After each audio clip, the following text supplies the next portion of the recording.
Now let's get back to Nicky Hayden. Before Nicky was injured in round 11 at Indianapolis in 2012, he and then teammate Valentino Rossi had split the results during the course of the year, beating each other 5 out of 10 times.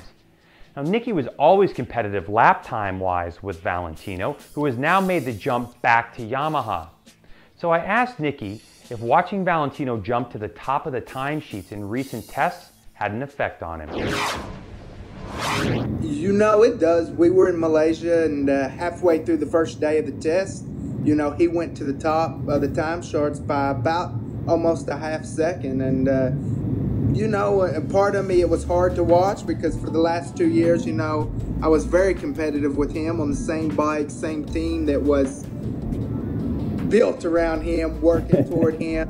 Yeah. And, you know, last year, like you say, until I got hurt at Indy, I was, you know, we were competitive, but I was beating him. I was quicker than him a lot more often than he was me. So that definitely goes, you know, I think about it and gives me some confidence. On one hand, it was hard to see him being fast and me struggling there, but on the other hand, it, you know, does back up my belief that I can still do it. And if we go back to 2010, a lot of people don't remember me and Casey. I was very competitive with him. In fact, we were looking at the timesheets at the Malaysia test. He was 0.2 faster than me there, but, you know, he beat me a lot more that year than I beat him. But, you know, I beat him a couple times straight up, out-qualified him straight up, and people who think he would still be winning on the Ducati's crazy because, you know, that year, you know, when he did win his first race of the year in, where was it, Aragon, you know, I was third. The other times, Phillip Island, he won again, but I was fourth. So it wasn't like he was winning and I was 8th or 9th like last year. So yeah. I can't think about that too much, but it does believe that, you know, if everything comes right, I can still be very competitive. I don't doubt that. So, you know, it's pretty easy to sit here and say it, but, you know, I believe it too. So. All right, Nicky, so 2013 is coming up. What's in store, do you think, for the series and for you? Well, it's a big year. I mean, every year is a big year. So hopefully, I know in the beginning it's probably not going to be easy because our bike, you know, it's very similar to last year's bike. So probably going to, you know, to really be competitive on normal grounds won't be easy, but maybe we catch a few breaks here, and then as the season goes, just try to get stronger and stronger. So 3 races in America for me is like a dream. I think that's awesome for MotoGP, and hopefully, you know, can help the sport grow here.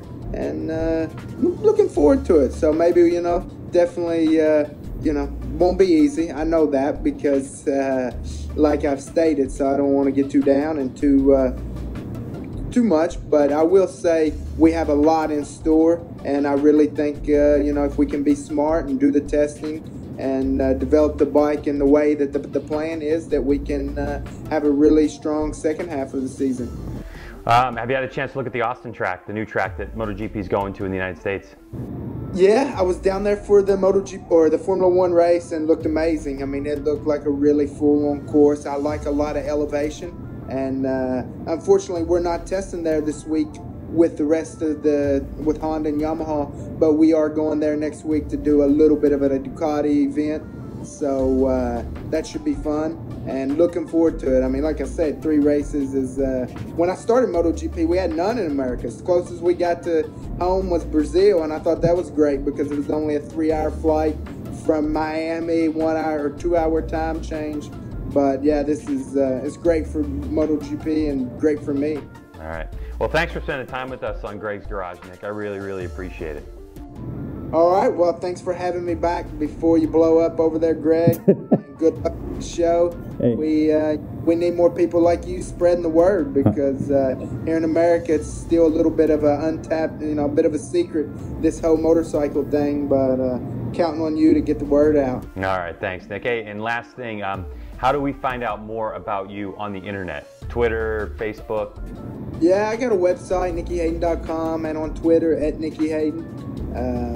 I have Facebook, whatever. We Ducati do a lot with social media, and yeah, we're out there. So give us a follow and support us through the season. All right, thanks a lot, Nick. We'll talk to you later on this year, maybe. Catch up with you, see how things are going. All right, see you, Nick. Thanks, man. All right.